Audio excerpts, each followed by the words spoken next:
Right, I'm giving you a quick tour of all of my atmospherics bit after talking about it for so long. So, this is the atmospherics room.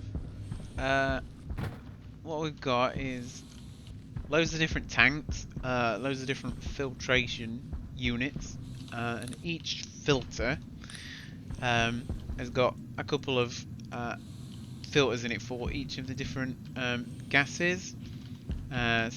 These are all the different ones that you can have in the game. So basically what happens is you have a line coming in from all the various things that use gas throughout the base. They come into each of these filtration units and that filters out whatever gas it's for into the tanks up above, and then passes on the rest of the line onto the next one. So by the time it gets to the end, it should have filtered out every gas possible. Um, what happens is each one has got a tank on as well, and that's just if you want to use the gas somewhere else. You can just take the canister out and go and use it in whatever other machine might need it. The displays up there show the pressure in each tank. So when what you want to watch out for is once the pressure in the pipe system gets above about 10,000, these canisters start to if they go above 10,000 they can explode.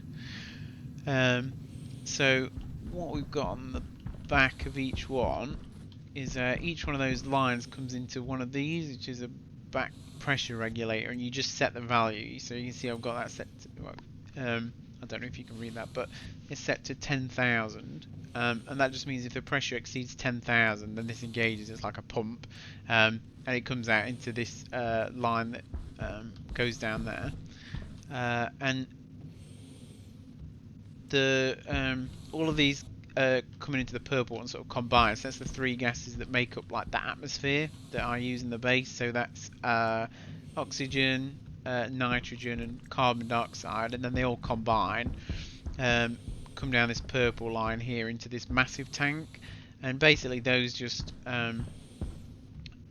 if the pressure out here exceeds 10,000, we need to clear some out so that the canisters don't explode, but we want to keep that we might need it again later, so it all goes into that big tank.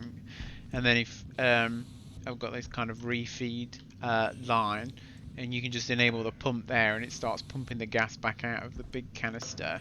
It goes all the way down through a line in the floor here and just rejoins the start of the filtration thing. So if you leave that on for a bit, you'll notice the numbers on those three, oxygen, nitrogen and carbon dioxide, just start to go up a bit.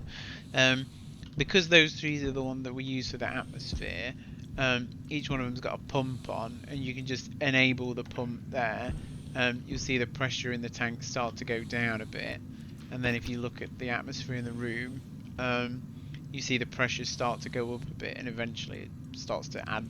Oh, well, that's if we've got nitrogen running for a bit, you'd start to see the percentage of nitrogen in the room going up against the other gases. So what else have we got in here? That's just a oxygen tank that's portable, so you can take that anywhere else with you if you need more while you're out and about. I can just take up some panels on the floor. So this line here is what comes in from the furnace. So the furnace is just through in the next room there. When you run the furnace, I've got a big load of pipes that you can't really see that are outside, and there's a little bit of stuff in it at the minute. So when you do the gases in the furnace, it's really hot. So it pipes it out into a massive pipe network out there that's just covered in radiators that cools them down. You can have a look at what's in there on that screen, and then once the temperature gets low enough, so that's at 79 Kelvin at the minute, and that's something like minus 200 degrees. So that'd be a bit cold really, but the gases that come out of there come out really hot. So I'll wait for the outside temperature to cool them down. Then you just enable this pump here to let the stuff through. Turn that on, and that pumps all the gases through.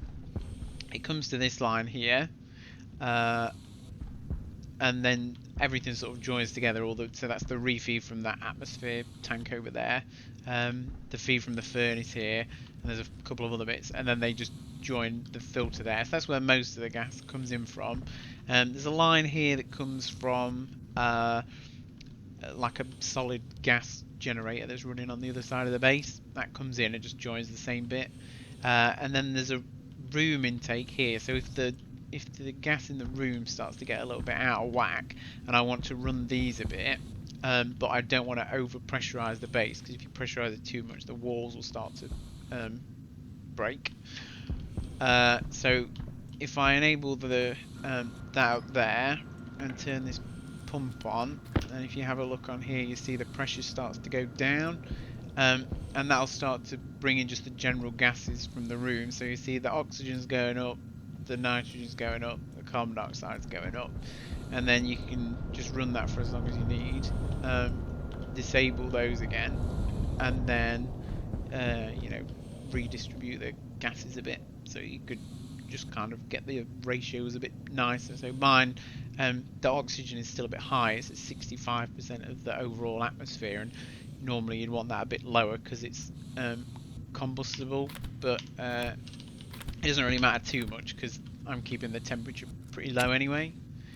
So that's the cooler up there, which you can, I mean, I could just turn it on manually, but we have the this one, this computer here is running the program that you wrote for me. So we initially did it here, so it's the same thing as running on this one, but that was just to keep the temperature in there, which is sort of the greenhouse where the crops grow, and we kept the temperature in there okay. And I'm running the same thing on the computer here, but it just runs it for the whole base.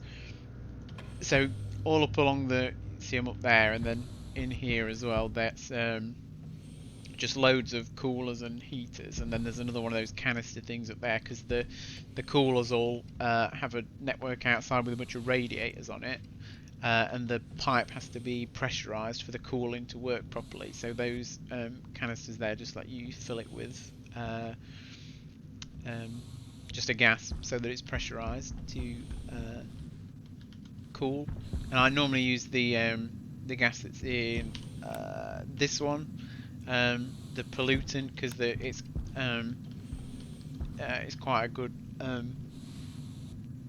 cooling gas, and you don't really use it for anything else.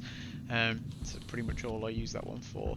The one on the end, this one has got a feed going upwards, and this one does as well. So this one's oxygen, which burns when it gets hot, and this one contains what they call volatiles, which is basically a when it mixes with oxygen it burns. So you can use that as fuel for your furnace. At the minute I'm just using solid fuels, which are in the these sorts of things. You use ice, and then you actually get like a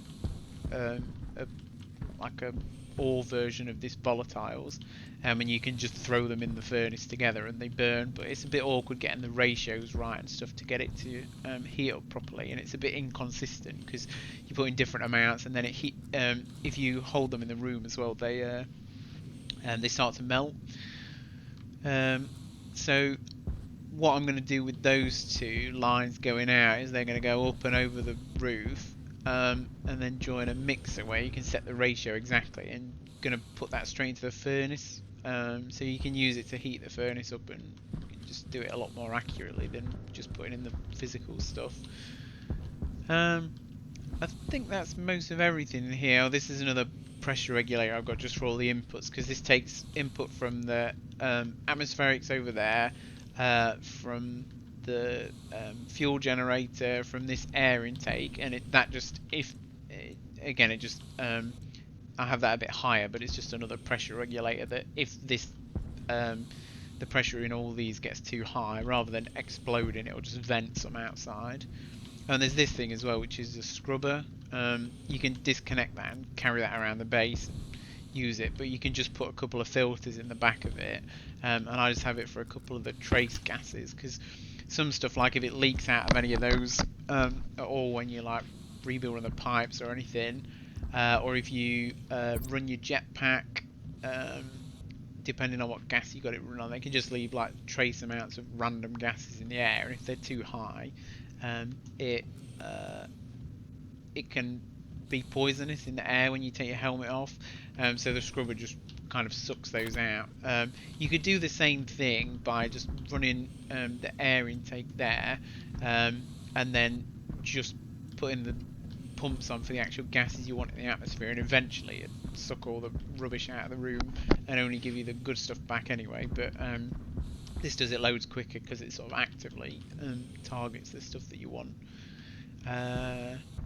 And then, just like all the other rooms, the atmospherics room has this is an area power control, which basically means you put a battery in it. So if your base batteries run out, there's just like a secondary backup that this room will run on. I only have a small battery in there, so it wouldn't run for very long at all. Oops. And then I have a transformer, so that's just this is the heavy line that's kind of the backbone of power from the power room over the other side of the base, and that just makes it into the lower power so that it doesn't blow up all the cabling in here. So I think that's about everything in the atmospherics room. So I'll reconnect my floor, and then I'll stop the video. So there it is.